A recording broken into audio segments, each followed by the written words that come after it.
Estudia en la universidad con más de 25 años de experiencia en posgrados, posicionada como la número 1 en educación en línea en Ecuador, según el Online Learning Ranking. En UTPL garantizamos la calidad educativa con un innovador modelo académico, diseñado para potenciar tu aprendizaje. Más de 26,000 graduados certifican nuestra excelencia académica. Elige uno de nuestros programas de maestría o especialización y transforma tu vida, porque en UTPL creemos que el conocimiento transforma el mundo.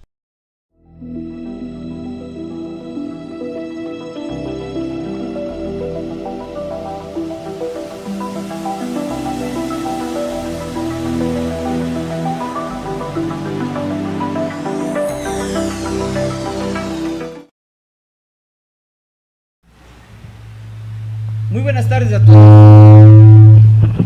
Bienvenidos a este episodio especial de nuestro podcast, donde exploramos el impacto de la tecnología en la sociedad. Hoy tenemos un apasionante tema: ciudades inteligentes e inteligencia artificial. Con estas tecnologías y cómo estas tecnologías están rediseñando nuestras ciudades, tanto grandes como pequeñas. Agradecemos a nuestros auspiciantes del día de hoy, el capítulo de computación IEEE del Ecuador. También tenemos como auspiciante a Gonet y al restaurante Cesona, que nos está brindando el espacio, y a nuestro canal digital GM7, que no se olviden de bajarse la aplicación móvil, su app, para estar al día con las noticias más importantes de la ciudad, el país, a nivel internacional. Hoy tenemos el privilegio de contar con dos invitadas de lujo que forman parte de este panel. Nos acompañan a lo largo de este episodio Mariela Cerrada, que es PhD, científico, investigador senior, especializado en Data Science, Machine Learning y modelización matemática para el desarrollo de soluciones de monitorización y control y procesos industriales.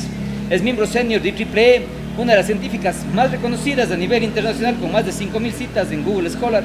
Es la científica número 1 en las áreas de inteligencia artificial e ingeniería industrial, además de reconocida dentro del 2% del ranking de Stanford como una de las mejores científicas del mundo. También contamos con Mónica Huerta, doctora en Ingeniería Telemática por la Universidad Politécnica de Cataluña, con una distinción cum laude.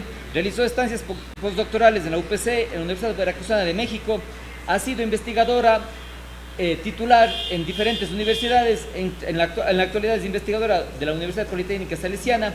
Ha sido vicepresidenta y presidenta de IEEE Ecuador. También forma parte de varios capítulos profesionales, MBS, Antenas y Propagación. Este momento también es Distinguished Lecturer a nivel mundial del capítulo de MBS. Bienvenidas Mariela y Mónica. Jairo, muchísimas gracias por esta presentación. Gracias a todos los que están aquí presentes para compartir este espacio maravilloso, estoy segura, sobre el tema que nos va a ocupar hoy de ciudades inteligentes. Y bueno, muchísimas gracias por estar acá. Justamente quería aprovechar la oportunidad de lo que estábamos conversando fuera de línea y de recordarle a toda la comunidad que nos está escuchando en este momento que mañana se celebra el Día Internacional de las Niñas en las TICs, por lo cual pues esta actividad es una actividad bien pertinente, bien oportuna, para que todas aquellas chicas que nos están oyendo en la audiencia pues se animen a continuar contribuciones y participaciones en sus futuros profesionales, en todo esto que tiene que ver con el uso de las tecnologías para hacer de estas ciudades un mundo mejor. Gracias, Jairo.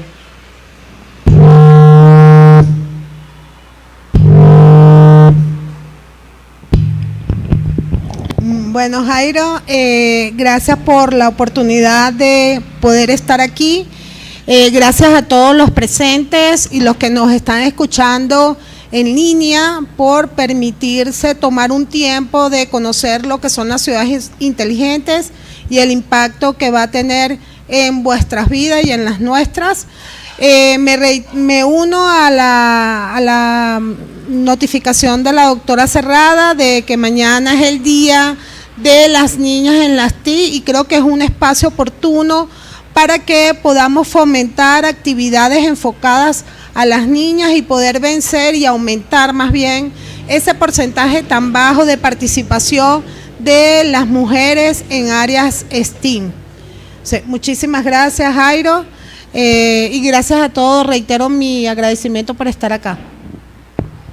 Nuevamente gracias a todos ustedes también por estar presentes en este programa en vivo. Es la primera experiencia que hacemos con nuestro programa en vivo y además de una transmisión de un canal prestigioso como GM7 Digital. Vamos empezando con esta charla. En realidad hablemos sobre ciudades inteligentes y para ir aterrizando algunos conceptos. Se habla mucho de las ciudades inteligentes, pero ¿qué significa realmente vivir en una ciudad inteligente? ¿Y cómo encaja esto en la ciudad inteligente, la inteligencia artificial? En primer lugar, ¿cómo definirían ustedes qué es una ciudad inteligente? Bueno, podríamos decir para comenzar esta conversación con Mónica que las ciudades inteligentes tienen que ver con el uso de la tecnología que actualmente tenemos, no solamente con el uso, sino con la integración de esta tecnología para hacer de estas ciudades donde estamos desarrollando nuestra vida un espacio con una calidad, con una integración y con un espacio en donde con el uso de esta tecnología podamos realmente aprovechar todas las bondades de estar en una sociedad integrada. Sí, para completar un poco lo que acaba de decir Mariela, una ciudad inteligente se podría decir que es la integración del uso de la tecnología con las personas que hacemos vida en la ciudad, más todos los datos que se puedan generar de nuestra vida, del uso de nuestros diferentes espacios para la vida cotidiana.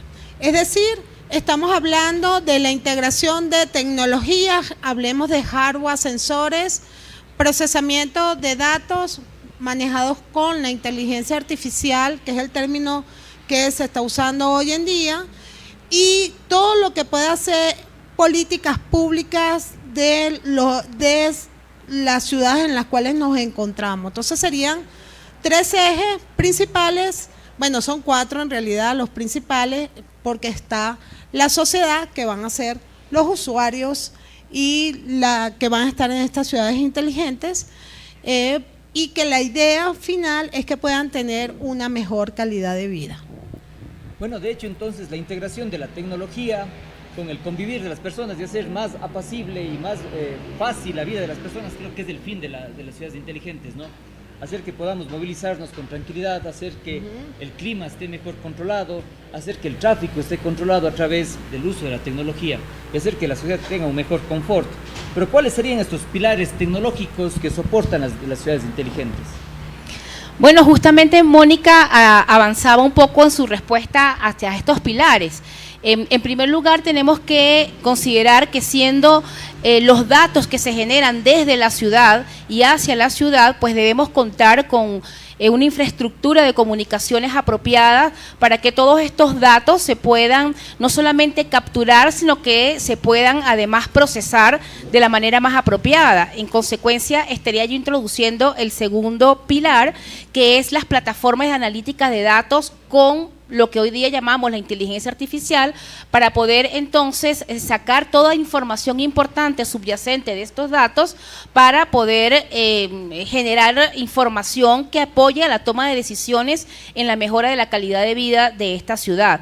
Y aparte de estos 2 pilares, digamos, estrictamente tecnológicos, pues habría que mencionar otros pilares que también se integran y que hacen uso de estos, como por ejemplo todo lo que tiene que ver, y tú lo mencionabas, la infraestructura de transporte inteligente, la infraestructura de educación, medicina, salud inteligente, y también hoy día muy importante todas aquellas infraestructuras y pilares que apoyan a lo que es el manejo de la energía y la sostenibilidad en las ciudades. Es muy importante entonces que consideremos que todo esto no solamente estamos hablando de tecnología y de pilares tecnológicos, sino también de ejes, quizás, de ejes alrededor de los cuales se desarrolla una ciudad.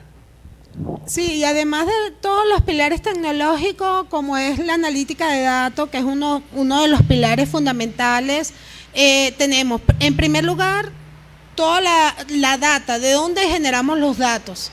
A veces sin darnos cuenta estamos generando datos cuando compramos un boleto aéreo, cuando damos nuestros datos en el servicio de salud o en los colegios. Y no solamente en entes específicos, sino también en la calle. A veces vemos noticias que dicen, mira como ayer hubo un accidente con el tranvía, se pudo percatar quién fue, cómo se detectó la placa del la persona que cometió la infracción a través de procesamiento de datos generados por una cámara de video que tenemos en nuestras calles. Entonces, hay muchos pilares en adquisición de datos y manipulación de los datos. Y cuando hablo de manipulación, no solamente es para mover los datos, sino para poder procesarlos apropiadamente. Entonces tenemos esos pilares fundamentales que son hardware, sensores, los datos que nosotros le damos al sistema, los datos que se generan a través de los entes gubernamentales y todo esto tiene que estar soportado por energía. Ya tuvimos el año pasado un incidente, muchos incidentes por falta de energía, dado que no se tomaron las previsiones apropiadas por un tema de sequía, que se pudo haber solucionado apropiadamente si aplicáramos la tecnología de manera, valga la redundancia, apropiada. Adicionalmente, pues existen varios pilares, ¿no?, de lo que denominamos la transformación digital, y uno de los pilares fundamentales se encuentra el Internet de las cosas, y luego estos generan la gran cantidad de datos. Estos datos van a ser procesados, almacenados en cloud computing, procesados en el big data, la inteligencia artificial, para poder tomar decisiones. Pero ahí viene algo muy importante al hablar solamente de tecnología: vienen las personas. ¿Qué rol juega el ciudadano en las ciudades hiperconectadas? Es decir, ¿qué rol juega el ciudadano en las ciudades inteligentes? Bueno, el ciudadano definitivamente no es un ente pasivo en las ciudades inteligentes, es un actor activo completamente, porque justamente desde la interacción del ciudadano con toda la tecnología, y lo mencionabas, la Internet de las cosas, por ejemplo, un celular, en donde estamos los ciudadanos generando tanta data y consumiendo tanta data, es decir, los ciudadanos hoy día somos no solamente consumidores, sino también generadores de data. Definitivamente los ciudadanos son un actor activo en todo esto del desarrollo de las ciudades inteligentes. Fíjate, por ejemplo, que una de las, hablando no solamente del uso, de que el ciudadano use o no la tecnología, también podemos hablar del rol del ciudadano en ser un elemento de cambio, en ser un agente de cambio para la ciudad, para promover el uso de la tecnología para el bien de la ciudad inteligente. Entonces, cuando, por ejemplo, a veces alimentamos espacios como, por ejemplo, el proveer o el permitir que en nuestras calles se coloquen cámaras, que podamos hacer uso, por ejemplo, de aplicaciones que gestionan la movilidad, para que esa misma aplicación también comprenda cómo es que el ciudadano se está moviendo, por ejemplo, y en fin, pudiéramos tener ejemplos numerosos acerca de la interacción que los ciudadanos tienen con los diferentes medios tecnológicos para consumir y generar datos. Pues podemos decir que definitivamente el ciudadano es un agente de cambio en esto de las ciudades inteligentes. Y la parte cultural creo que es una parte que debiéramos también en algún momento sentarnos a conversar cómo hacer y cómo motivar a que el ciudadano se integre, porque si bien es un ente activo, también podemos quizás caer un poco en el riesgo de que aquellas personas que no tienen la tecnología a la mano pudieran también entrar en un tema de exclusión, y que también es un tema social muy importante que debatir. Sí. Bueno, creo que allí entra en juego lo que son las políticas públicas que tenga cada parte gubernamental en la cuales los ciudadanos están interactuando. Si bien, como lo acaba de mencionar Mariela, el ciudadano es el ente principal dentro de las ciudades inteligentes.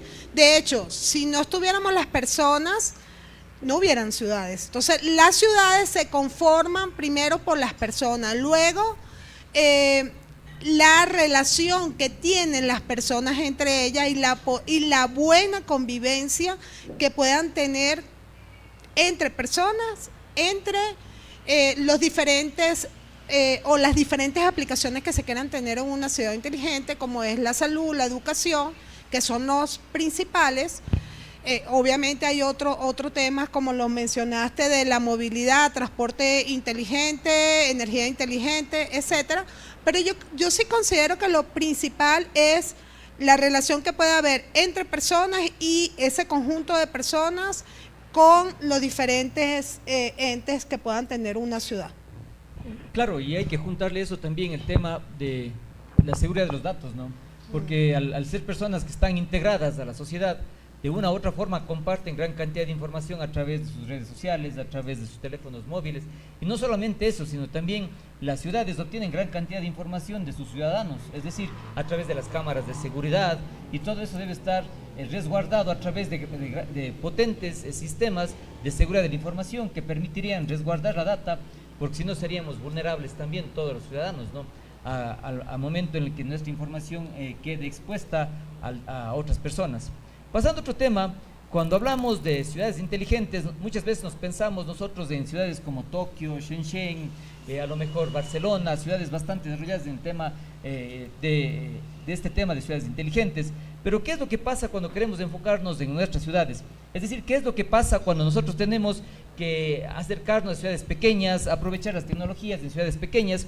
¿Cuáles serían algunas de las soluciones accesibles con presupuestos limitados que tienen nuestras ciudades, especialmente países en vías de desarrollo?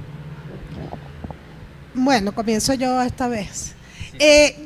Yo pienso que la ciudad, mientras más pequeña es la ciudad, es más fácil de llegar a tener una buena transformación digital, porque estamos casados como que todo lo que es el desarrollo tecnológico en pequeñas ciudades es más fácil de manejar que si estamos en grandes ciudades donde ya hay sistemas que están establecidos desde hace mucho tiempo y son muy difíciles de cambiar.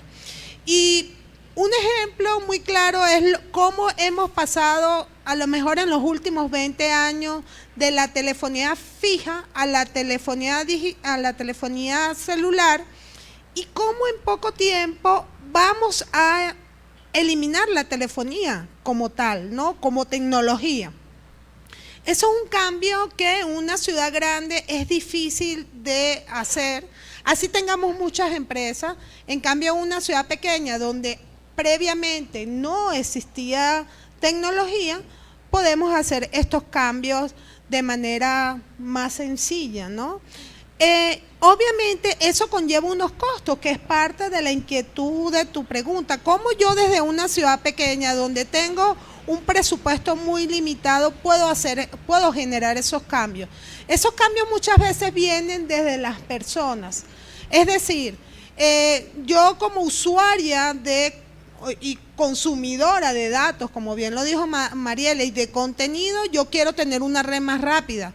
Entonces ahí entran en juego las empresas que dan infraestructura de comunicaciones para tener redes más rápidas. Hoy en día tenemos fibra óptica a nivel de transmisión cableada, que es una de las más rápidas, pero también tenemos tecnologías inalámbricas como 5G y 6G, que nos pueden permitir consumir contenido de manera fiable y rápida. Entonces ya desde ahí mi edificio, mi casa, va a tener una infraestructura de comunicaciones que me va a permitir soportar todo lo que pueda conllevar a la ciudad inteligente.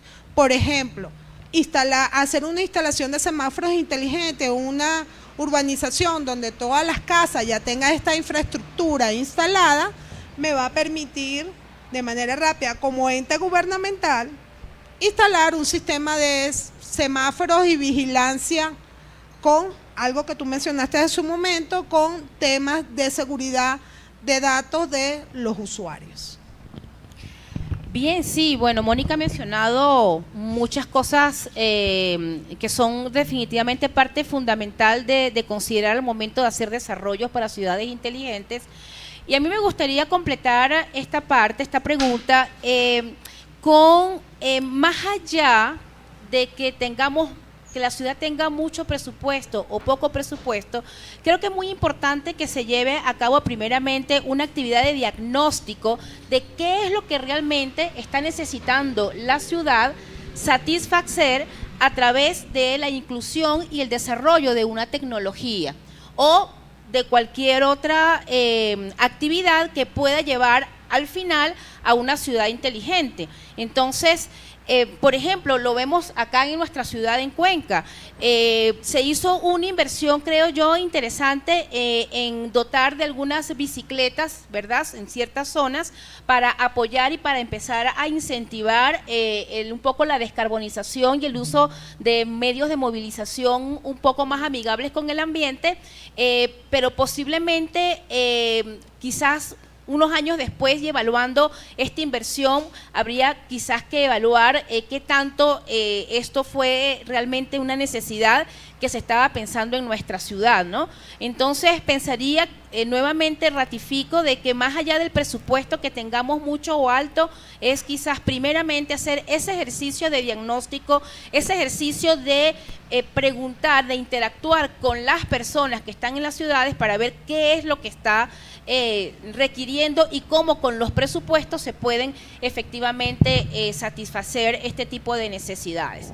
Por ejemplo, me parece que hoy día se están haciendo esfuerzos muy interesantes a nivel de proveer de tecnología para regulaciones energéticas, medidores inteligentes, sean de agua, sean de electricidad, para hacer un poco las ciudades hacerlas sostenibles de alguna manera, y creo que de hecho tú has participado en ese tipo de proyectos, ese tipo de avances tecnológicos pudieran efectivamente ser desarrollados con presupuestos relativamente accesibles para un ente, para los gobiernos locales o nacionales. Ya va, yo quería completar algo. Ya hay un tema sumamente importante y es la educación de la población en estos temas, más que lo que acabamos de mencionar yo hace un momento y Mariela, también es dar educación, es decir, darle a conocer a la población qué significa un ahorro energético, qué significa poder tener una ciudad interconectada, superconectada, tener medidores de aguas inteligentes.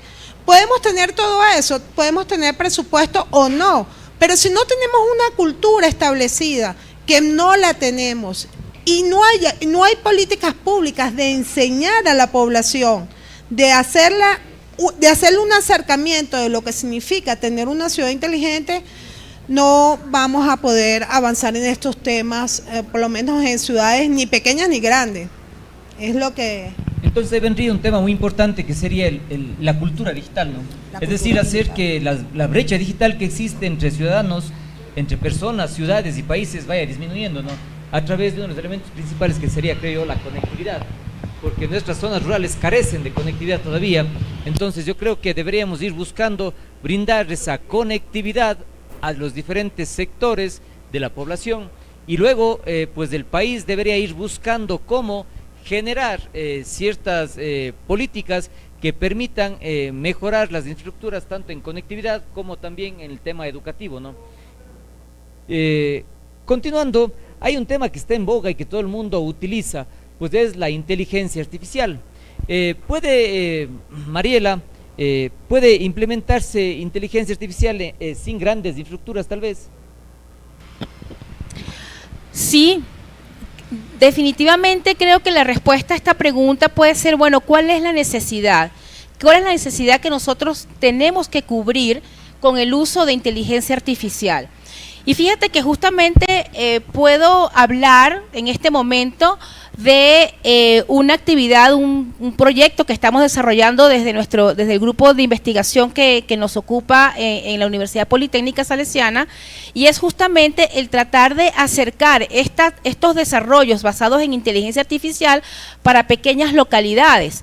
Específicamente estoy hablando de acá del Cantón de Cañar, en donde estamos haciendo un desarrollo de un robot móvil que está usando visión artificial para apoyar todo lo que es la actividad de inspección de tuberías para el Departamento de Aguas Servidas, con el fin de poder subsanar un problema que tenían muy importante en esa zona, en ese cantón, en ese espacio geográfico acá, y era que rompían la ciudad, rompían el espacio en diferentes sitios de las calles, tratando de encontrar un daño en tubería.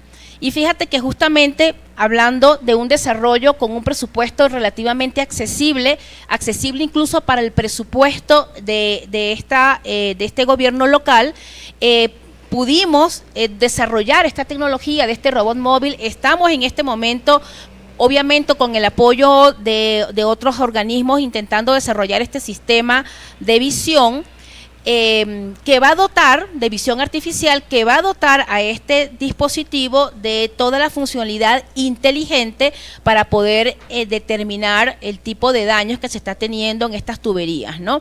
Entonces, yo creo que sí es posible, en relación a tu pregunta, que sí es posible hacer desarrollos basados en inteligencia artificial con presupuestos apropiados, que sí es posible acercar esta tecnología a las ciudades para hacerlas más inteligentes, para hacerlas sostenibles, para hacerlas resilientes, porque es una palabra que a mí me gusta mucho utilizar cuando hablamos de sistemas de ciudades inteligentes, que podamos tener ciudades resilientes y poder darnos cuenta de aquellas situaciones en donde quizás estamos gastando tiempo, donde estamos gastando esfuerzo con personas, donde estamos impactando a la ciudad, y que con presupuestos apropiados podemos acercar estas tecnologías, como por ejemplo la inteligencia artificial. Es un ejemplo práctico que te puedo dar del acercamiento de la inteligencia artificial para resolver un problema muy específico y con un presupuesto relativamente apropiado. Muy interesante el proyecto que mencionas, Mariela, sobre la aplicación de un robot para poder encontrar las fugas de agua potable que están desarrollando para el Cantón Cañar. No sé, Mónica, ¿qué puedes opinar sobre el tema? Bueno, yo también opino que con poco presupuesto se puede manejar o se pueden aplicar proyectos a ciudades para que puedan solventar algún tipo de problemas que pueda esta ciudad presentar. Pero sin embargo, y Mariela, que es experta en inteligencia artificial, me puede corroborar lo que voy a decir en todo lo que es la parte de hardware, porque inteligencia artificial, nosotros hoy en día todos somos usuarios, alguna vez hemos usado ChatGPT, los que están presentes, los que están en línea, Copilot, hay un montón de programas que nos ayudan en nuestra vida diaria, pero sin embargo por detrás hay toda una infraestructura que hace el procesamiento de los datos, y eso sí conlleva un presupuesto grande. Los grandes servidores, los grandes procesadores de datos no son nada económicos, pero lo que sí se puede hacer es hacer uso de pagos que son accesibles para las pequeñas, pueden ser empresas, instituciones, entes gubernamentales, y que pueden hacer uso de esta infraestructura de manera apropiada a bajo costo. Sí, ciertamente estás mencionando algo muy importante, pero fíjate que pensaría también que es cuestión de ir escalando la solución. En este momento, nuevamente discutiendo de lo que mencionaba hace unos minutos, de esta tecnología que estamos desarrollando, el procesamiento en este momento se hace completamente local, está embebido, ¿no? Y relativamente dentro de un hardware que si nos ponemos a pensar el costo del hardware en este momento a lo que ese mismo hardware costaba quizás un par de años atrás, esa tecnología ha podido disminuir el presupuesto, ¿no? Ahora bien, la pregunta es, ¿interesa hacer ese diagnóstico de tuberías en la nube? Y ahí es donde justamente creo que es la respuesta a tu pregunta, ¿no? ¿Qué necesitamos? O sea, ¿hasta dónde nuestros requerimientos necesitan de un soporte de tecnología que esté en la nube, que maneje Big Data, que maneje procesamiento a tiempo real? Por supuesto, habrán necesidades que requieran definitivamente de esa funcionalidad, pero podemos ir escalando poco a poco en nuestras necesidades, ir cumpliendo los desafíos a escalas más bajas antes de llegarnos y proyectarnos a estas soluciones que requieran, por supuesto, de plataformas que coincido completamente contigo, que necesitarían una inversión mucho mayor, por supuesto. Vale, de hecho, pues esto es bastante interesante, el uso de inteligencia artificial, y en este momento todo el mundo está utilizando los famosos agentes de inteligencia artificial, ¿no? ChatGPT, DeepSeek, entre otros, que permiten generar la respuesta que quiere todo el mundo, ¿no? Hacer más rápido su trabajo. Algunos le tienen hasta de secretaria al ChatGPT. pero por detrás se encuentra un alto procesamiento de información, una gran cantidad de servidores y un gran consumo de energía, ¿no? Ahora, llegando a esto, después a los ejemplos más concretos, quizás ustedes conocen algún proyecto exitoso de contextos locales, de aplicación de inteligencia artificial quizás, de ciudades inteligentes.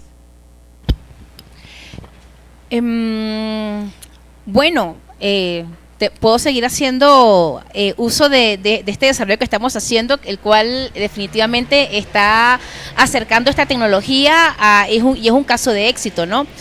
Ahora bien, he tenido la oportunidad también por situaciones pues que tienen que ver con el desempeño académico que estoy teniendo, de conocer un caso, dos casos muy interesantes de desarrollos para apoyar a ciudades, ¿no?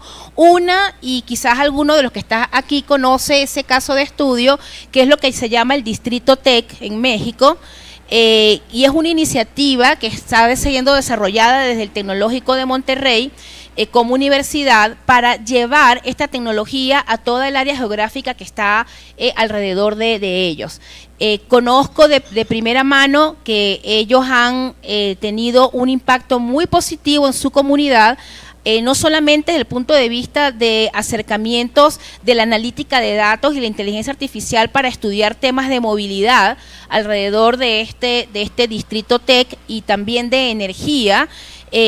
Por ejemplo, tuve la oportunidad de reunirme con el grupo que está trabajando en este espacio de investigación, y ellos pudieron desarrollar un sistema basado en analítica de datos e inteligencia artificial que es capaz, por ejemplo, de estimar cuando se hace un evento en la ciudad, cómo va a ser el aforo y la afluencia de personas y de autos en esa zona, calcular carbono y en consecuencia transformar esto en una especie de impuesto para las empresas que están promoviendo esos eventos públicos, ¿no? A mí me pareció una cosa realmente genial y alucinante que se pueda, con analítica de datos e inteligencia artificial, hacer estos aportes a la sociedad.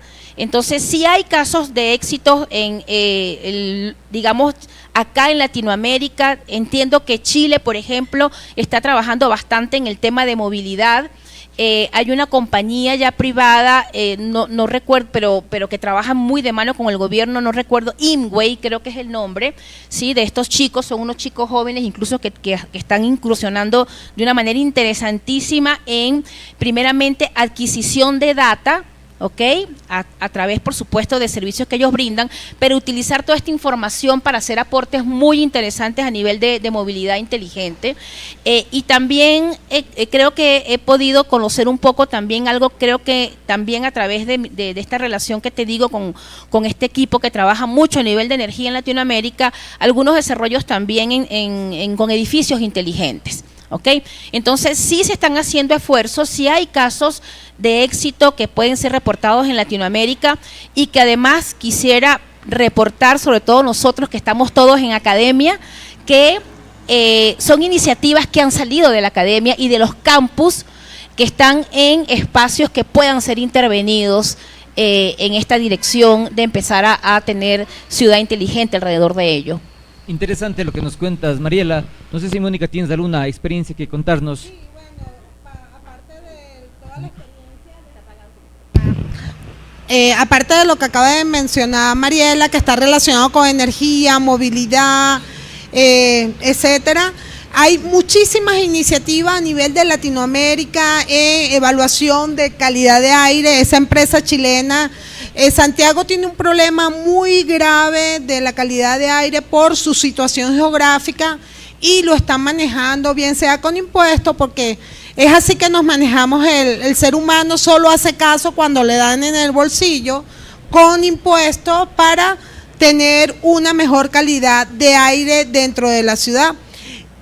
Yo me he movido en dos áreas. Uno, el tema de monitoreo de todo lo que son variables climáticas en el campo, en la agricultura, que de alguna forma u otra la agricultura también impacta en todo lo que es el cambio climático, y se están mejorando los procesos de producción para que no podamos tener efectos invernaderos, menor consumo de agua, menor consumo de fertilizantes, etcétera. Eso está en el agro. Entonces aquí podríamos decir, es que el agro es la zona rural. ¿Por qué me hablas del agro? Bueno, porque el agro está dentro de lo que se consideran también ciudades inteligentes, aunque no es una ciudad, pero está impactando indirectamente en lo que es la ciudad y en todo lo que puede perjudicar al ser humano cuando consumimos alimentos.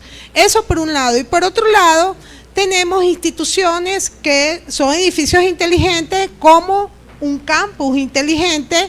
En este momento nosotros estamos manejando desde la Universidad Politécnica Salesiana un proyecto en el cual están involucradas 3 universidades del país, una en Quito, una en Loja, bueno, y una en Manabí, donde estamos monitorizando todo lo que es la calidad del aire de los salones, el consumo de energía, el consumo de agua, basureros inteligentes, selección de basura, etcétera. O sea que pudiera estar yo hablando de todas las aplicaciones posibles dentro de lo que es un campus inteligente y cómo nosotros podemos ahorrar energía que se va a ver impactado en la ciudad.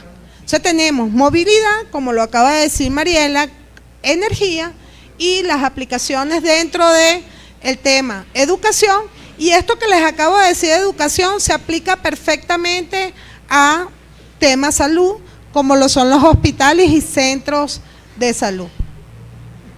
Algo importante dentro de esto para complementar creo que es el tema de la economía circular, ¿no? Porque la economía circular resulta ser uno de los elementos importantes en cuanto a poder recuperar de la basura que nosotros botamos, muchos elementos que pueden ser reciclados, como por ejemplo los mismos Tetra Pak, las botellas de plástico y demás. Yo creo que las ciudades deberían ir pensando, las ciudades pequeñas como la nuestra, Sogues, las ciudades como Cuenca, que todavía son ciudades medianas, pueden ir pensando en grandes procesos de economía circular que permitan reciclar los dispositivos electrónicos, que permitan reciclar las botellas, los Tetra Pak y demás elementos reciclables, que de hecho muchos de los jeans que estamos utilizando todos aquí pueden ser hechos de botellas recicladas, ¿no?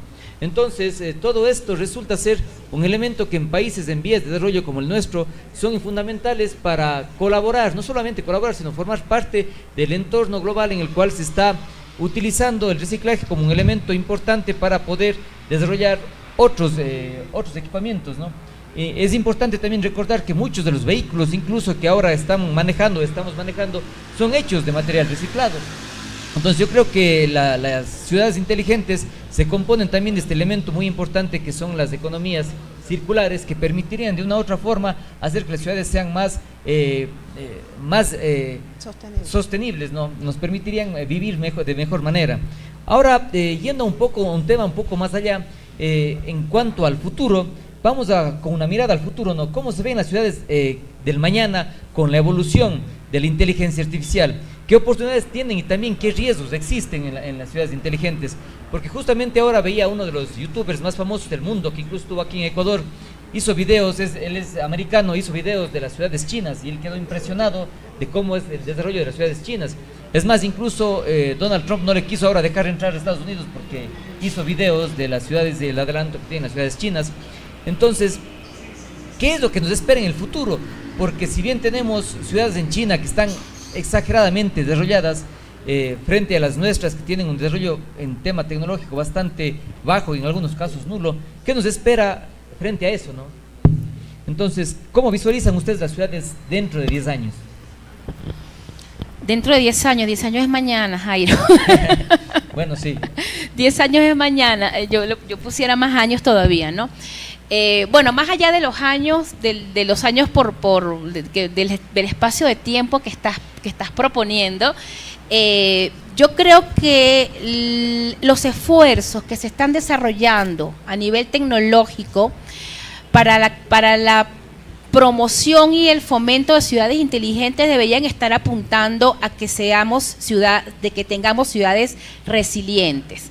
Te mencionaba hace un ratito atrás que a mí esa palabra me gusta mucho, la resiliencia, porque las ciudades resilientes justamente van de la mano de el poder tener la capacidad de analizarse, de autoanalizarse, de diagnosticarse y en consecuencia de poder generar soluciones o de poder generar propuestas para el bien y para el progreso de esa ciudad en lo sucesivo, nuevamente respondiendo necesidades, ¿no? Entonces, ¿y por qué yo traigo este ideal a esta conversación de las ciudades resilientes?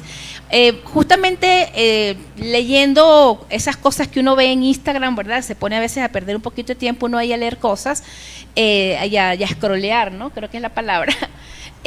Decían, en algún lugar encontré y decían, ¿qué tal si nuestras ciudades podamos tener la tecnología que permita, por ejemplo, a través de la monitorización de los datos que se pudieron generar por mucho tiempo, darse cuenta que un cierto sector de la sociedad está pasando de un cierto estado a otro y en consecuencia darse cuenta de eso y en consecuencia hacer propuestas de mejoras para la ciudad, ¿no? O sea, ¿qué tal si ahora estamos en un espacio donde dentro de 10, 20 años, quizás por situaciones de, no sé, movilizaciones humanas propias, se quedó con personas ya de cierta edad, bueno, está ese espacio apropiado y ajustado para atender las necesidades de un grupo de personas que están ahora en otro momento de su vida?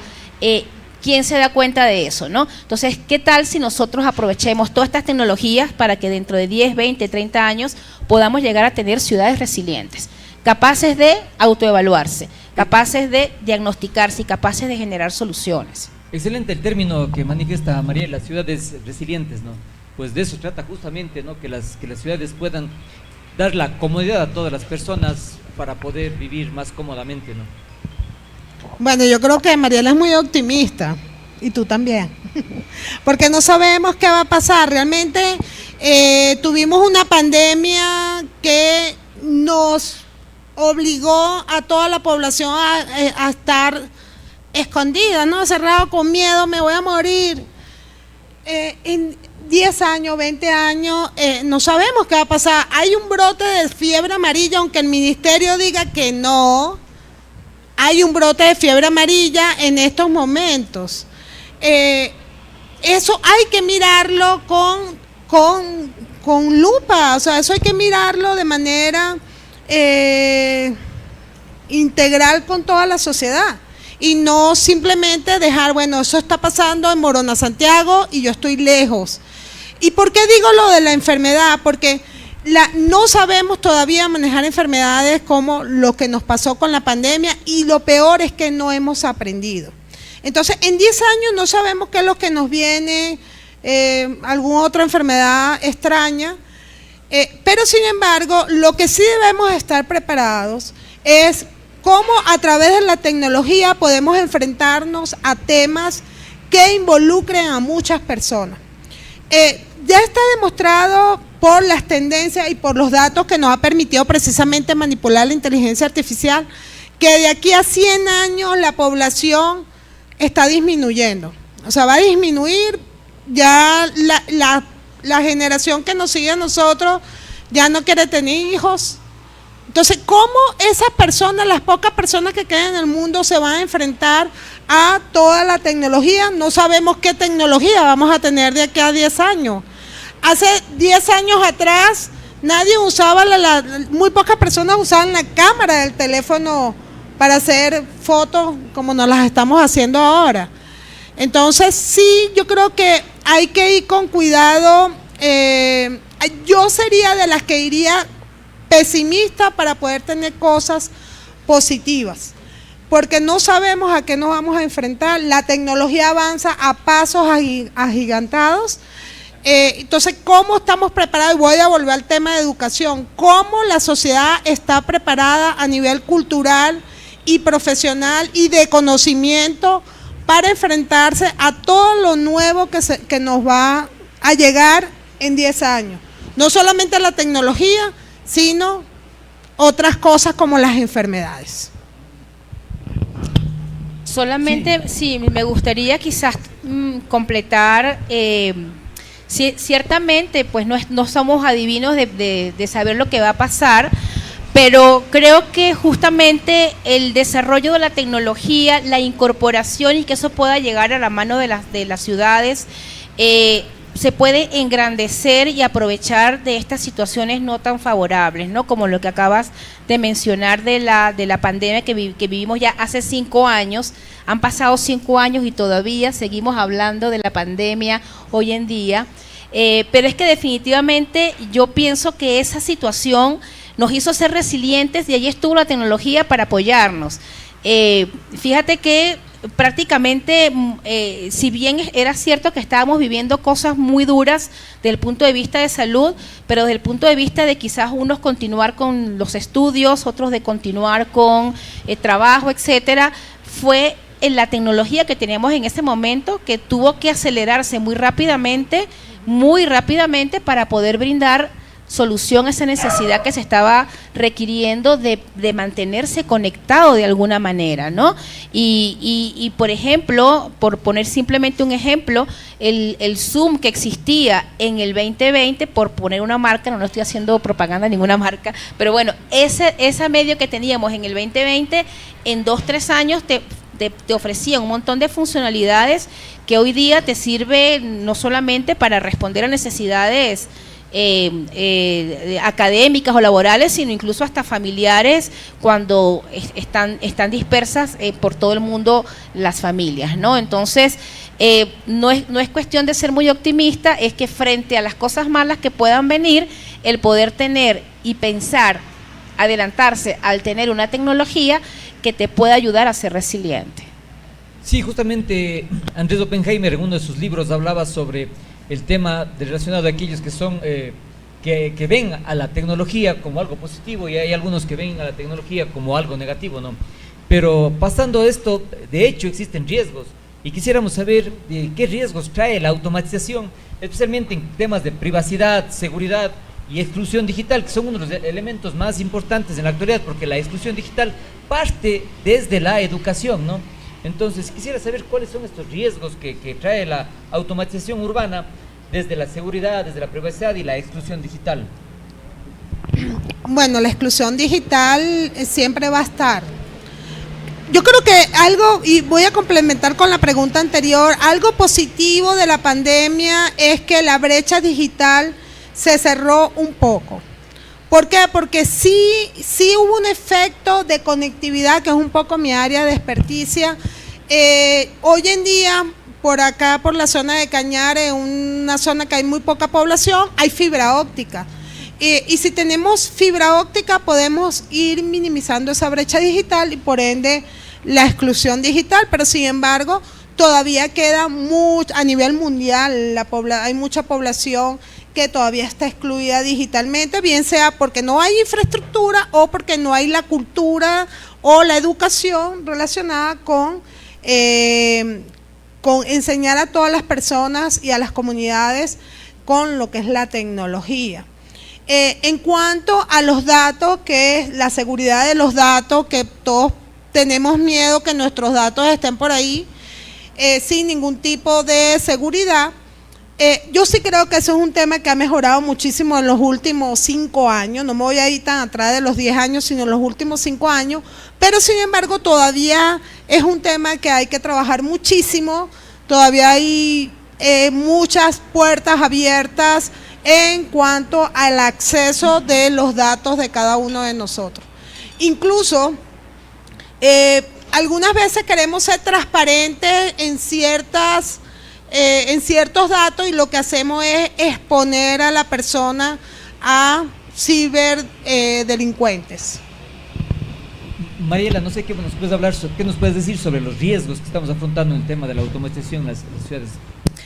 Sí, bueno, es un tema muy complejo porque justamente lo que hace posible que podamos tener ciudades inteligentes y que se pueda realimentar los efectos y beneficios que realmente estamos teniendo en ciudades, en estas tecnologías que ayudan a tener ciudades inteligentes, es la realimentación de los usuarios, ¿no? Creo que volvería otra vez a la primera pregunta que hiciste por allá atrás, que cuál sería el rol del ciudadano, ¿no? Definitivamente todos los avances que podamos tener en ciudades inteligentes se realimentan o se mejoran porque puedan tener la realimentación de las personas, de los usuarios. Y allí justamente viene lo que mencionaba Mónica del temor y del miedo de que tenemos muchas veces de responder encuestas, etcétera, etcétera, porque pues tenemos miedo y tenemos temor de qué van a hacer con nuestros datos, ¿no? Tú mencionabas hace ratito el caso de China, pero es que eso es otra cosa, ese es otro mundo, o sea, y nadie te va a pedir permiso de si vas a usar tus datos o no. Tú estás en centros comerciales y hay pantallas inmensas que te están monitoreando y tú te ves tu carita y te ponen un cuadrito en tu carita, y ahí estás continuamente monitoreado y ahí nadie te está pidiendo permiso de nada. ¿Ok? Entonces, son realidades muy distintas en el mundo, son situaciones y contextos políticos, porque hay que ponerle el nombre, muy diferentes, en que justamente intentan regular o no, o poner regulaciones a esos datos, ¿no? Entonces, creo que definitivamente es un problema muy complejo, quizás haría falta un panel de expertos mucho más dedicados a este tema de la seguridad de los datos, porque creo que definitivamente ese sería un punto, ese punto de honor de poder nosotros tener la información, o mejor dicho, la data que pueda transformarse en información posteriormente para este tema de las ciudades inteligentes. Entonces, creo que terminaría un poco la respuesta a esta pregunta con esa reflexión, ¿no? Bueno, ¿qué estamos haciendo? ¿Qué vamos a hacer? ¿Y hasta qué punto estamos dispuestos nosotros a que podamos ser agentes de realimentación de estas soluciones? Y a eso súmale el tema ético. Yo creo que tanto el tema de seguridad como el tema ético es para otro panel de discusión. Tratando de ese tema, estamos llegando ya al final de este podcast, en realidad, porque siempre el tiempo en los medios es bastante corto, pero antes de terminar, nosotros vamos a irnos por un tema de preguntas del público, ¿no? Que ustedes escribieron algunas preguntas y nos van a pasar este momento algunas preguntas para poder ir respondiendo al público, pues el público es el actor fundamental. Y antes de nada, pues quiero agradecer nuevamente a nuestros auspiciantes, al capítulo de computación de IEEE Ecuador, agradecer también a Gonet, que nos ha auspiciado este evento, a GM7 Digital, nuestro canal por el que transmitimos el podcast, a todos los técnicos de GM7 Digital que siempre están predispuestos a acompañarnos. No se olviden de descargar la aplicación de GM7 Digital para estar al día de las noticias en todos los ámbitos, en el tecnológico y también en las noticias que pasan a nivel de la ciudad, del país y a nivel internacional. Completando un poco lo que ustedes mencionaban, Mónica y Mariela, pues el hecho de hablar de ciudades inteligentes, estamos hablando de un tema bastante extenso, de diferentes aristas que se pueden ir abordando. Entre esas aristas se encuentra el tema normativo, incluso de cómo las ciudades van a abordar, cómo van las ciudades a ir dando prioridades al desarrollo del tema inteligente. Y hay algo muy importante mientras nos pasan las preguntas, que de hecho para el país debe ser relevante este momento, que es el tema de seguridad. Y de hecho vemos ahí que las ciudades están optando por poner cámaras de seguridad, de buscar dar seguridad, pero hay un tema complejo ahí, porque en su momento hablábamos de China, en donde China puede vigilar todo el tiempo y sabe dónde está su gente, pero aquí viene el tema de la ley de protección de datos, que nos dificulta muchas veces el poder incluso hasta utilizar la misma data de algún evento que sucedió de seguridad por temas de protección de información. Entonces, si bien la seguridad es un elemento importante, yo creo que eso es un tema que deben abordarse por parte de las ciudades en la actualidad, ¿no? Sí, estoy de acuerdo, Jairo, que el tema de la seguridad es una arista de la ciudad, de la sociedad, que es fundamental. Si el ciudadano no se siente seguro en su espacio, la ciudad está en un problema, definitivamente. Entonces, los aspectos de seguridad deberían tomarse con una seriedad, con la seriedad que merece por los gobiernos nacionales y los gobiernos locales, y llegar a un consenso o llegar a una mediación apropiada con los ciudadanos acerca, sobre todo en estas ciudades occidentales donde el tema de la protección de datos es algo realmente delicado, llegar a una mediación donde podamos efectivamente considerar que en ciertas áreas estratégicas, en ciertas áreas sensibles, pues posiblemente habría que pensar en políticas diferentes a cómo se trataría cualquier otro dato. No es lo mismo quizás que uno firme un consentimiento de uso de datos, no sé, cuando va al médico o cuando está haciendo algún tipo de transacción general en la ciudad, a, por ejemplo, negarse a que se ponga alguna cámara en la calle, o que incluso, y ha pasado acá, lo hemos visto en nuestras ciudades, donde algunos rostros, caras, situaciones han sido completamente difuminadas, que al final pues tampoco somos capaces de saber y de enterarnos los ciudadanos qué es lo que ha ocurrido, porque no hay manera de cómo distinguir ni en dónde fue, ni quién fue, ni nada, ¿no? Entonces, nuevamente, Jairo, creo que volviendo al tema de la seguridad y volviendo al tema del tratamiento de los datos y de hasta dónde se invade o no el derecho de la persona privadamente, creo que es un tema muy complejo, muy sensible, que debería tratarse en una triada de gobiernos, expertos y expertos en temas, digamos, humanos, y expertos en temas de seguridad cibernética. Entonces, creo que iría con esa reflexión. Bueno, vamos ahora con algunas de las preguntas del público, y nuevamente quiero agradecer a todos los asistentes por apoyarnos en este podcast. Es un emprendimiento no solamente de divulgación científica, sino también el poder dar a conocer a la sociedad qué es lo que está pasando y qué es lo que está haciendo a nivel académico. De hecho, estoy con dos de las académicas más importantes del país a nivel internacional. Entonces quisiera ir resolviendo algunas preguntas. Aquí nos dice cómo los niños pueden involucrarse en este tipo de tecnologías, es decir, hablando de las ciudades inteligentes, ¿no?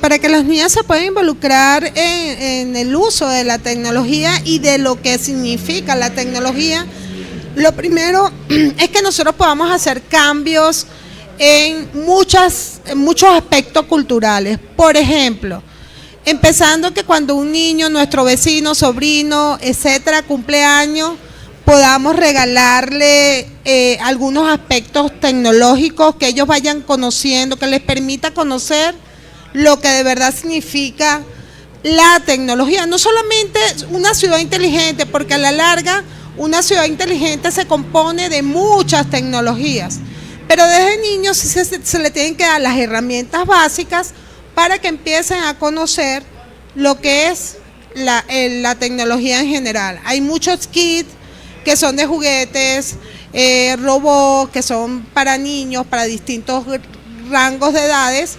Y además nosotros desde IEEE, la Sociedad de Computación y otras sociedades tienen diferentes cursos enfocados a que los niños conozcan lo que es la robótica, la electrónica, la computación, la programación, y que se le pueda dar todas las herramientas para desde temprana edad comiencen a conocer todo lo que conlleva la tecnología. Vamos con Mariela. Aquí tenemos una pregunta importante, que su tema de expertise, que dice: ¿es necesario el control de la inteligencia artificial o debe desarrollarse sin regulación por parte del Estado? Oye, ese es un tema bien complejo y creo que es uno de los principales tópicos que se discuten hoy a nivel de la inteligencia artificial y de los aspectos éticos. Justamente estamos desde IEEE impulsando una iniciativa que es el Comité de Inteligencia Artificial para Ecuador, para Sección Ecuador, en donde uno definitivamente de los temas importantísimos que quiere llevar adelante esta iniciativa es el tema de la ética dentro de la inteligencia artificial. A ver, es un tema muy sensible, porque en la medida que uno a veces restringe y pone limitaciones en ciertos desarrollos, pues a veces puede transformarse en cosas no tan buenas. Pienso, mi punto de vista muy personal, mi opinión muy personal, es que debe haber un equilibrio, definitivamente una supervisión definitivamente sí tiene que haber una supervisión desde el punto de vista ético, que hayan regulaciones, que existan supervisiones que permitan quizás guiar hacia dónde deben dirigirse los desarrollos de inteligencia artificial y de esta manera no representar una barrera o un freno para todas las cosas que posiblemente de una manera muy positiva pudiera estar impactando los desarrollos de inteligencia artificial. Una de las cosas, por ejemplo, de las áreas temáticas en donde se dice que puede haber un apoyo importante de la inteligencia artificial, pero que definitivamente los aspectos todavía éticos son fundamentales, por ejemplo, el uso de inteligencia artificial a nivel de situaciones de justicia, ¿no? En juzgados, en temas que tienen que ver legales, porque pues definitivamente los algoritmos inicialmente pudieran, incluso hasta en tratamientos médicos, por eso es que muchos tratamientos médicos todavía no han tenido aprobaciones, porque todavía no está muy controlado el tema del sesgo que se pueda tener en los resultados de los modelos que se están utilizando, ¿ok? No olvidemos que al final de la historia son datos. Entonces, sí debe haber, pienso que sí debe haber comisiones regulatorias, pero en el buen sentido de la palabra, ¿sí? Comisiones regulatorias en el sentido de que se preparen los espacios para que los desarrollos realmente sean en pro de la sociedad y no perjudicarla. Ahora vamos con Mónica. ¿Qué opina de las sinergias entre ciudades? ¿Cómo puede contagiar la tecnología entre estas ciudades? Por ejemplo, se me ocurre, estamos tan cercanos a Cuenca, pero a lo mejor estamos tan lejanos en tecnología. Entonces, ¿cómo pueden estas sinergias compartirse entre ciudades? Bueno, yo creo que un papel fundamental para que se puedan dar estos casos es a través de, vuelvo otra vez, soy muy insistente en esto, lo que son las políticas públicas de los distintos gobiernos, porque ¿quién se comunica entre ciudades? Las alcaldías, las universidades, o sea, los centros educativos, poder hacer de alguna forma interacción entre diferentes, o sea, aquí en Azogues tenemos la universidad, la Católica, la UNAE, la Católica también está en Cuenca, está la Politécnica, la Universidad de Cuenca. Poder hacer actividades como esta, que la estamos haciendo hoy aquí en Azogues, que no habíamos realizado un evento por parte de IEEE en Azogues, poder llevar a los centros educativos de las ciudades que sean menos favorecidas, actividades educativas que permitan visualizar todo lo que se está haciendo en la otra ciudad. Eso es una manera de tener una diáspora de la tecnología que se vaya de un lado hacia otro. Pero también yo creo que es fundamental, muy fundamental, involucrar a los entes gubernamentales en todas las actividades, no solamente para poder transferir tecnología, sino en todas las actividades que se puedan dar en una ciudad y transferirla como modelo, como prototipo a otra ciudad o a ciudades más pequeñas. Vamos con Mariela. ¿Cómo pueden los países en vías de desarrollo superar los retos para implementar ciudades inteligentes? Y adicionalmente, ¿qué soluciones prácticas de inteligencia artificial e IoT sencillas se implementaría para generar mayor espacio de bienestar ciudadano? Una pregunta bien difícil de contestar. ¿Quién la hizo? Mire, yo pienso, y ahí voy a parafrasear a veces bromas que hacemos entre nosotros, es que, bueno, a veces queremos solucionar lo digital cuando no tenemos lo analógico resuelto, ¿no? ¿Qué creo yo que está ocurriendo en nuestros países de América Latina? Es que todavía hay muchas necesidades básicas que satisfacer, Jairo, ¿ok? Todavía, y lo mencionabas, todavía hay muchas ciudades rurales que no tienen acceso a la tecnología. Todavía hay muchas necesidades a nivel de alimentación, o sea, hay necesidades a nivel de educación. Todavía tú ves poblaciones de niños que no están insertos en el tema, en la educación, en el sistema escolar. Entonces creo que Latinoamérica tiene un doble reto. No estoy diciendo que no lo tengan países más desarrollados, pero Latinoamérica tiene un doble reto, que es ir en paralelo satisfaciendo necesidades tan básicas como poder tener que comer, cómo dormir, cómo tener un techo, un abrigo, una educación, una salud simple, ¿ok? y que en paralelo pueda ir satisfaciendo y pueda dando respuestas a estas demandas tecnológicas que nos impone el mundo globalizado. Entonces, definitivamente es un súper reto a nivel de Latinoamérica cómo compaginar esas dos responsabilidades, porque son dos responsabilidades definitivamente vividas desde quizás dos grupos sociales bien diferentes y que tienen que integrarse porque es la responsabilidad exactamente igual para cualquier gobierno local, nacional o regional. Entonces yo veo que esa pregunta es muy complicada en Latinoamérica. Pensamos que desde las universidades pensamos que estamos haciendo las mejores cosas para poder brindar apoyo en estas dos direcciones, en estas dos aristas, pero definitivamente es una doble responsabilidad que se tiene a nivel de América Latina, por esto que te estoy justamente reflexionando en este momento. Yo quiero completar esa respuesta porque definitivamente lo que dice Mariela es así, no hay algodón en algunos centros de salud y queremos ponerle internet, o sea, ahí hay como una incongruencia. Sin embargo, yo sí creo fielmente de que si hay la voluntad por parte de nuestros entes gubernamentales, la ciudad va a mejorar. Y yo les puedo hablar con propiedad del caso de El Salvador, porque es un país que lo conocí de cuando salió de la guerra civil hace unos 25 años, casi 30 años, y puedo ver cómo ha evolucionado al día de hoy. Es un país que lo he visto evolucionar, crecer, y no es que tengan precisamente mucha plata, no tienen, ellos viven prácticamente de las remesas que envían los ciudadanos que están en el extranjero. Y hoy en día, ustedes van a El Salvador y es increíble cómo ese país, no le estoy haciendo propaganda a Bukele, para nada, pero sí se puede ver en las mejoras en educación y en salud, que es con lo que yo me he involucrado de alguna forma u otra, de hace 30 años acá. Eso estamos hablando de muy poco tiempo para una mejora sustancial. Entonces, ahí va, tema educación principal y la política, vuelvo e insisto, a las políticas públicas de los países. Yo creo que a eso habría que agregarle tal vez las políticas públicas sostenibles, ¿no? Porque muchas veces hay cambios de autoridades y las autoridades terminan desechando políticas que estuvieron bien y denostándolas por no ser de ellos, ¿no? Entonces yo creo que las políticas públicas deberían mantenerse en el tiempo.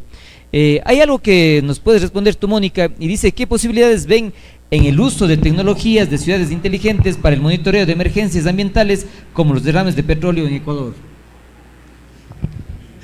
Bueno, casualmente ayer participé en un hackathon que era para los estudiantes de cómo podían potabilizar agua a partir del derrame que hubo el 13 de marzo en Esmeralda.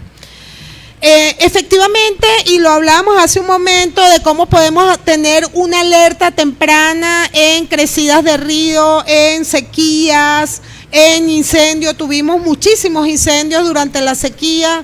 En un derrame petrolero, cómo podemos alertar a la población, aunque sea media hora antes, para que se puedan tomar medidas y no se contamine el agua, ¿no? Entre otras cosas.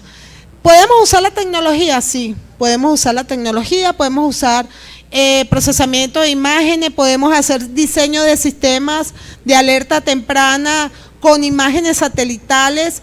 Tal vez no en tiempo real, pero sí con un delay bastante bajo. Podemos usar sensores que se comuniquen con, hoy en día creo que la comunicación satelital con Starlink es muy económica, sobre todo para zonas como una cuenca de un río. Entonces todo eso sí se puede hacer, todo se puede hacer. Pero obviamente aquí tiene que ir de la mano la academia, la empresa privada, los entes gubernamentales y las comunidades. O sea, son lo que llamamos las 4 hélices, que no pueden estar desligadas entre ellas y se pueden apoyar en la tecnología para mejorar todos estos procesos, sobre todo las alertas tempranas en situaciones de riesgo. Los terremotos todavía no podemos tener predicción de los terremotos. Sin embargo, lo que sí se hace, y lo tiene la Ciudad de México, es que se tienen ya localizados los puntos donde las placas tectónicas se mueven, y un minuto antes, porque la onda obviamente tiene un retardo, le llega a Ciudad de México, va a haber un temblor. O sea, un minuto antes. O sea, bueno, ahí usted verá, bueno, ¿dónde estoy? ¿Me va a caer una viga? ¿O me voy corriendo, me pongo en una zona segura? Un minuto. Por eso es que tienen que estar en forma físicamente para poder correr. Bueno, y la última pregunta para terminar. ¿Cómo llevar este mensaje a los políticos que gobiernan las ciudades? Nos preguntan. Bueno, mira, yo voy a participar en esta pregunta. Yo creo que las instituciones educativas tenemos una responsabilidad social de esto, ¿sí? Tenemos una responsabilidad porque es la casa donde se está haciendo la investigación, son las casas donde se están desarrollando las tecnologías. Y pienso definitivamente que como universidades, y muchos de los que estamos acá hacemos parte, estamos participando en universidades, tienen una responsabilidad social de tener esta conversación continua, de tener este canal de comunicación continuo con los diferentes gobiernos nacionales y regionales y locales para hacer una tarea de evangelización, que es otra palabra que también la adoptamos mucho en el grupo de investigación donde estoy, porque definitivamente son tareas de evangelización de la necesidad de estar incorporando, de darse cuenta de estas necesidades y de que cómo la tecnología puede apoyar y puede ayudar para que la solución a esta sea más amigable, sea más empática y sea más dirigida a que las ciudades y la ciudadanía se sienta empoderada de esa situación. Lo mencionábamos al inicio en una de tus preguntas. ¿Cuál es el rol del ciudadano? ¿Cuál es el rol de una comunidad? Es fundamental, porque tú puedes tener la tecnología más bonita para resolver alguna solución bonita desde el punto de vista tecnológico, para desarrollar alguna solución de un problema, pero si la ciudad, si las personas no están empoderadas ni conscientes de eso, no va a tener ningún impacto, y en consecuencia pues eso va a implicar costos económicos. Yo quiero completar un poco esa respuesta, o más bien resumirla. Es desde la comunidad, que tiene unas necesidades, que la comunidad sabe los beneficios que va a tener resolviendo esas necesidades, y la comunidad tiene que abocarse a los políticos. Lamentablemente en Latinoamérica los políticos creen que son los dioses, y nosotros los ciudadanos permitimos que eso sea así y no al revés. O sea, los políticos se tienen que deber al ciudadano, a las comunidades, y en Latinoamérica es totalmente al revés. Casi que, ay, por favorcito, venga a solucionarme esto. Entonces, yo sí creo que para resumir como lo que acaba de decir Mariela, es desde las comunidades se tiene que llevar y cuando hablo de las comunidades incluye las universidades y todo lo que es educación, ¿ok? No solamente determinadas zonas de la ciudad, comunidad que abarque todo hacia los entes gubernamentales. Bueno, yo creo que es también muy importante tener políticas públicas sostenibles en el tiempo, ¿no? Porque así se puede mantener el desarrollo en el tema tecnológico, en el tema ambiental, en el tema salud, en el tema educación, porque si no hay políticas públicas sostenibles en el tiempo, pues lamentablemente no creo que se pueda brindar o la sociedad pueda tener un beneficio de esas políticas públicas. Bueno, antes de terminar quisiera dar respuesta a una pregunta que está de quienes nos están viendo en línea. Orlando Molina Hugo pregunta: ¿a qué sectores de la sociedad se cobraría los impuestos para la implementación de inteligencia artificial?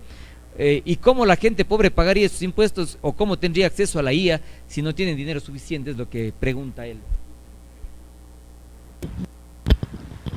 Bueno, mira, nuevamente, Jairo, lo que hemos estado hablando creo que nos ha ocupado la última media hora de esta charla. Existe y tiene que haber una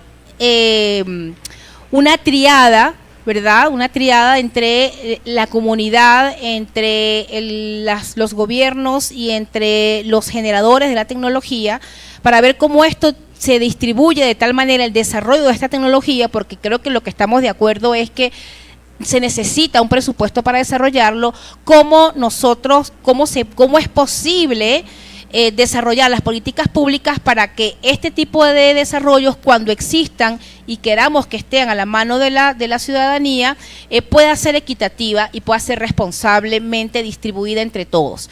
Es una pregunta muy difícil, una pregunta que quizás un académico no tenga la respuesta apropiada, pero sí creo que debería evaluarse todas estas posibilidades, de ver cómo se hace esta distribución, que al final es la misma obligación que tiene un gobierno de cómo hacerle llegar a toda su ciudadanía por igual la distribución de lo que se está generando dentro del país.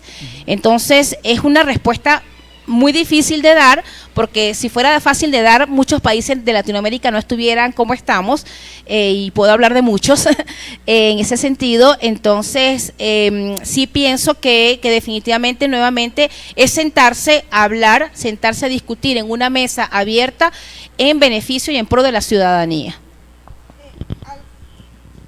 No me quedó muy claro. La pregunta es, ¿cómo pueden cobrarle impuesto a los generadores de IA? No, a la población, para poder mantener la inteligencia artificial, los servicios y demás. Bueno, pero eso lo podemos ver, no veamos todavía IA, porque ya está empezando, o sea, ya prácticamente para usuarios, empezando para los usuarios, porque de verdad que el desarrollo de esta tecnología lleva muchísimos años.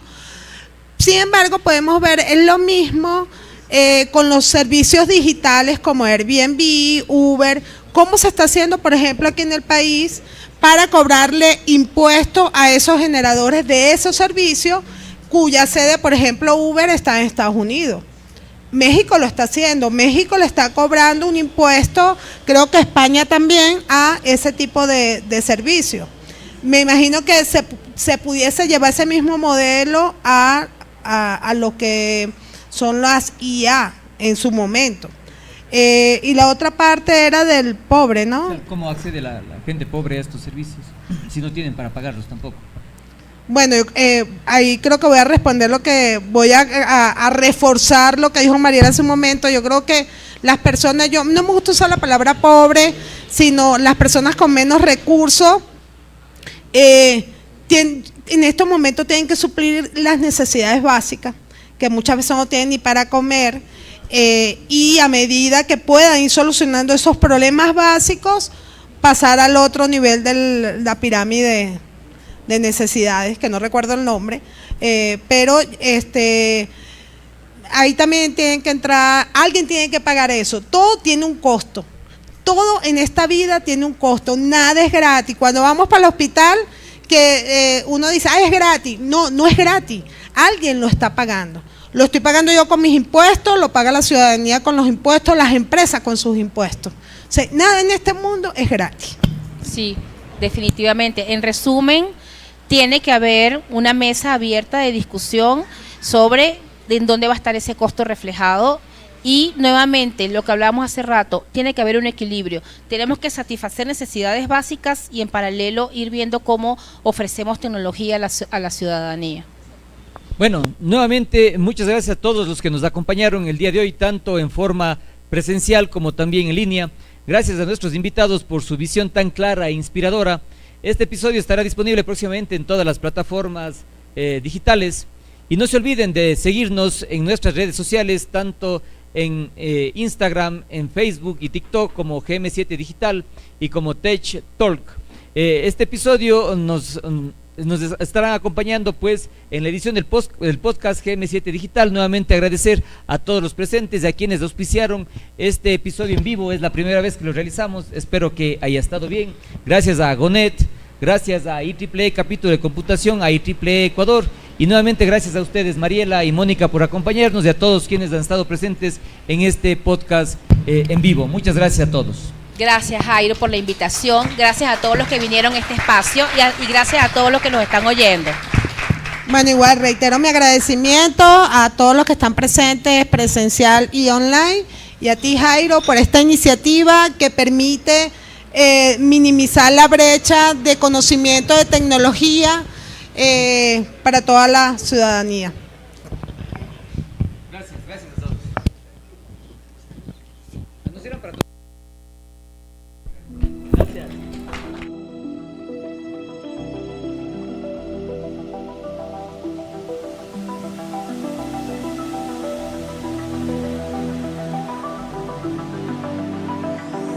Estudia en la universidad con más de 25 años de experiencia en posgrados, posicionada como la número 1 en educación en línea en Ecuador, según el Online Learning Ranking. En UTPL garantizamos la calidad educativa con un innovador modelo académico, diseñado para potenciar tu aprendizaje. Más de 26,000 graduados certifican nuestra excelencia académica. Elige uno de nuestros programas de maestría o especialización y transforma tu vida, porque en UTPL creemos que el conocimiento transforma el mundo.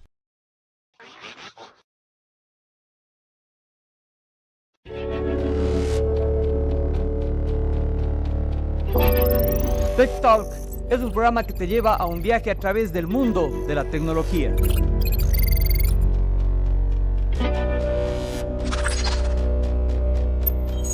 Exploramos las más recientes tendencias.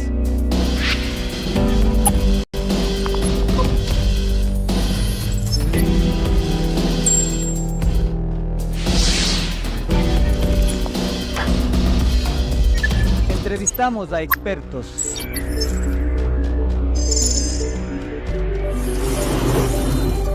Y te mantenemos al día con las más recientes innovaciones.